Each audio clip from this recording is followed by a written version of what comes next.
It didn't happen during a victory, or when you were praised, or when things were easy. It happened on an ordinary day when pressure quietly surrounded you, expectations were placed on your shoulders. People assumed you would react the way you always did before, and for the first time, you didn't. No explanation, no emotional outburst, no urge to defend yourself, just a calm stillness that confused everyone in the room because humans are deeply uncomfortable around someone whose emotions they can't predict. And psychology proves this relentlessly. The human brain is wired to feel safe around familiar emotional patterns, but the moment you break that pattern, you trigger uncertainty, and uncertainty activates fear. This is why your silence felt heavier than shouting, why your calm felt colder than anger, and why people suddenly started watching you differently. Most people don't realize this, but emotional reactions are a form of social currency. They tell others where you stand, how much control they have over you, and how far they can push you. And the day you stopped giving that currency away freely was the day your mind began to separate itself from the crowd. Strength does not announce itself with confidence speeches or dominance displays. It reveals itself when provoked, tested, ignored, criticized, or underestimated, and you remain centered. This is deeply unsettling for others because it violates an unspoken psychological rule: react so we can understand you. But you didn't react. You observed. And observation is power. When someone can no longer read your face, predict your mood, or trigger your emotions on demand, their subconscious registers you as a threat, not because you're aggressive, but because you're uncontrollable. Most people live mentally exposed, their emotions leaking through tone, posture, words, and impulsive reactions, and they bond through shared weakness, shared complaints, shared emotional chaos. But when you step out of that loop, you silently force others to confront a painful truth: that emotional strength is a choice they haven't made. Psychology calls this contrast effect. When someone near you behaves at a higher emotional standard, it amplifies your own shortcomings. And instead of inspiring everyone, it often breeds discomfort, resentment, or quiet admiration. This is why the strongest minds are rarely celebrated at first. They disrupt the emotional comfort of the room. A strong mind doesn't rush to be understood because it understands itself. It doesn't explain its boundaries because boundaries that need explanation are already weak. It doesn't seek approval because approval is a drug that keeps minds dependent and controllable. The moment you stop craving validation, you stop negotiating your worth, and people feel that shift instinctively. They may not know your routines, your discipline, or the battles you fight internally, but they sense something dangerous has changed. Your emotional independence, this independence, terrifies people more than confidence ever could, because confidence can be shaken, challenged, or mocked. But emotional independence makes you immune to manipulation. You don't rise when praised, you don't fall when criticized, and this balance feels unnatural. In a world addicted to emotional extremes, neuroscience explains this too. Repeated emotional restraint strengthens the brain's executive control systems, while constant reactivity weakens them, meaning every time you choose composure over chaos, you are literally reshaping your mind. But here is the part no one warns you about. The stronger your mind becomes, the fewer people will feel comfortable around you. Not because you think you're better, but because you no longer participate in emotional games, drama cycles, or validation exchanges. You stop oversharing, stop justifying your silence, stop apologizing for your standards, and that quiet self-respect creates psychological distance. People may label you cold, changed, or arrogant, not because it's true, but because they lost access to you. And this is where the transformation truly begins. When you realize strength isn't about intimidating others, but about no longer being emotionally available for nonsense. Because the day your mind became harder to disturb was the day everyone around you realized something unsettling. They could no longer reach you the way they used to. What most people never admit, not even to themselves, is that a strong mind doesn't threaten them openly, it threatens them internally, because the moment you stop reacting the way they expect, their brain is forced to confront a comparison it didn't ask for. Psychology calls this an ego threat, and the human ego is far more fragile than people like to believe because it survives on reassurance, validation, and emotional familiarity, and when Omeo near them operates without those needs, it destabilizes their sense of normal. This is why people who build strong minds often notice a strange shift. Conversations change, jokes feel passive-aggressive, support becomes conditional, and respect becomes silent rather than spoken. It's not random, It's psychological defense. Your calm exposes their chaos. Your discipline exposes their excuses. And your emotional control exposes their impulsiveness. And instead of rising to meet your level, most people try to pull you back down to theirs. Not consciously, but instinctively, humans are wired to maintain group equilibrium, and when one person breaks the emotional pattern, stops complaining, stops oversharing, stops reacting dramatically, it creates discomfort in the group because it forces others to ask themselves questions they've been avoiding. Why am I still reacting like this? Why can't I control myself the way they can? What am I lacking? And rather than face those questions, the ego looks for an external enemy. That enemy becomes you. This is why strong minds are often misunderstood before they are respected, why people test your patience, push your boundaries, or try to provoke emotional reactions. They are subconsciously checking whether you are truly different or just pretending. And when you don't react, when you don't explain, when you don't defend yourself emotionally, something unsettling happens in their mind. They realize they don't have access to you anymore. Access is everything in social dynamics, because access allows influence, and influence allows control. Once people sense they cannot influence your mood, your self-worth, or your decisions, they feel powerless, and the human brain hates powerlessness. This is why people may gossip about you, label you as distant, cold, or arrogant. Labels are psychological shortcuts used to reduce discomfort. It's easier to say they've changed than to say they've outgrown this.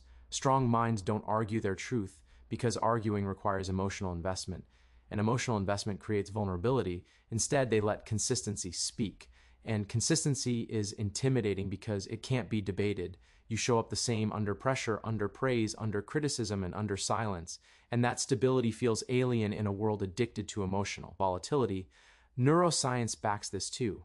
Emotional regulation strengthens neural pathways associated with focus and long-term thinking, while constant reactivity keeps the brain stuck in survival mode, meaning most people are not calm because they are weak, but because they are neurologically exhausted. When they see you operating from clarity instead of chaos, it highlights how trapped they feel inside their own minds. This is why your growth may feel lonely at first. Not because strength isolates you intentionally, but because fewer people can meet you at that level. You stop bonding through complaints, drama, and shared insecurity, and instead you bond through values, discipline, and silence. And silence terrifies people who depend on noise to feel relevant. The truth is, most people don't reject strong minds. They retreat from them, because being near someone who has mastered their emotions feels like standing next to a mirror that doesn't lie.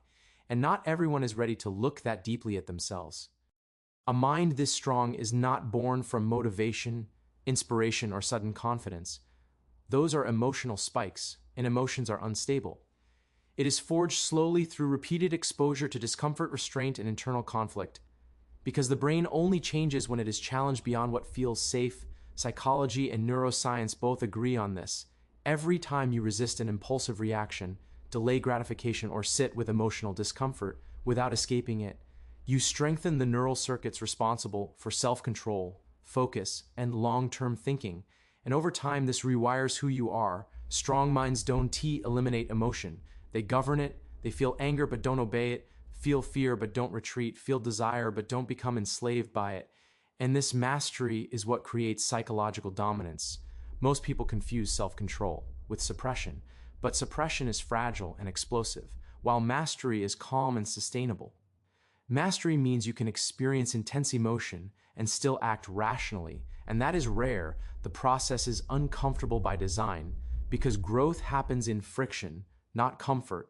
You train your mind the same way pressure trains steel. Through repetition under stress, you wake up when you don't feel like it, stay consistent when results are invisible, remain disciplined when no one is watching, and calm when provoked. Because discipline practiced only in ideal conditions is not discipline at all. Over time, something profound shifts. Your identity detaches from emotion, failure stops feeling personal, criticism stops feeling threatening, and solitude stops feeling empty. Instead of asking, "How do I feel?" you start asking what is required. And this single question changes everything. Psychology calls this internal locus of control, and people with it experience higher resilience, clarity, and long-term success because they are not mentally outsourced to external circumstances. Strong minds treat pain as data, not drama. Rejection becomes direction. Mistakes become calibration. Loneliness becomes focus, and boredom becomes endurance training. They don't romanticize suffering, but they don't run from it either. They use it. This is why they appear fearless, not because fear disappears, but because fear no longer dictates behavior. You begin to notice something else too. Emotional triggers lose their grip. Insults don't land the same. Disrespect feels smaller. Chaos feels slower. This isn't arrogance, it's neurological conditioning. Your brain has learned that survival does not require constant reaction.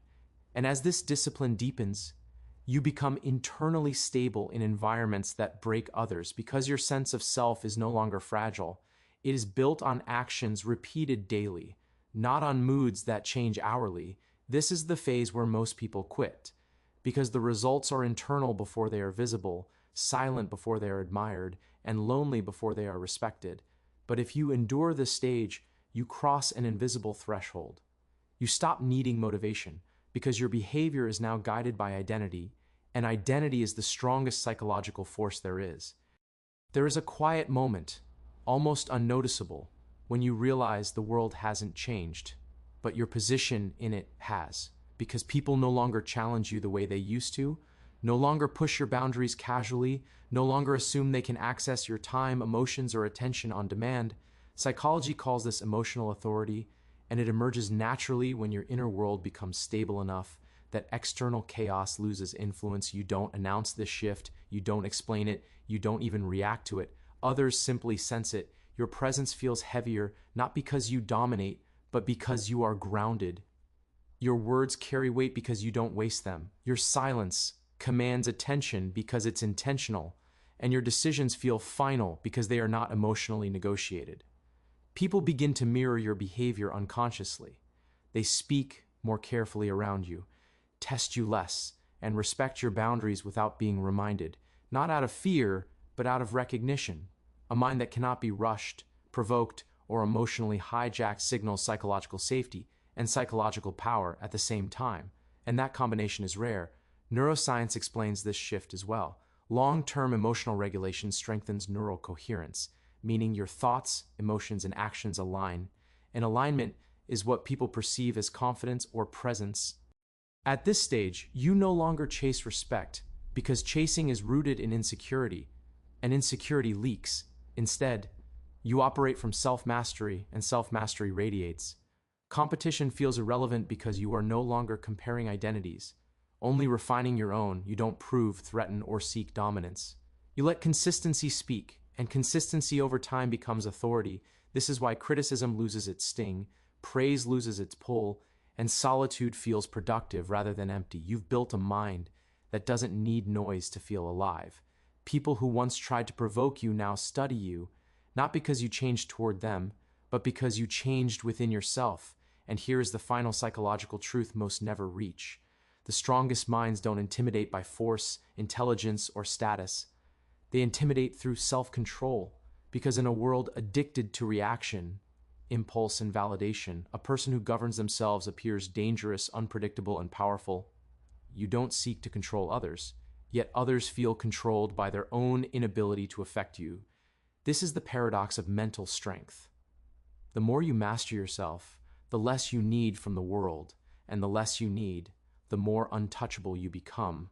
And once you reach this point, there is no going back, because you have crossed from being emotionally driven to being internally directed, and that shift quietly changes how everyone around you sees you, not as someone to challenge, but as someone to respect, watch, and never underestimate.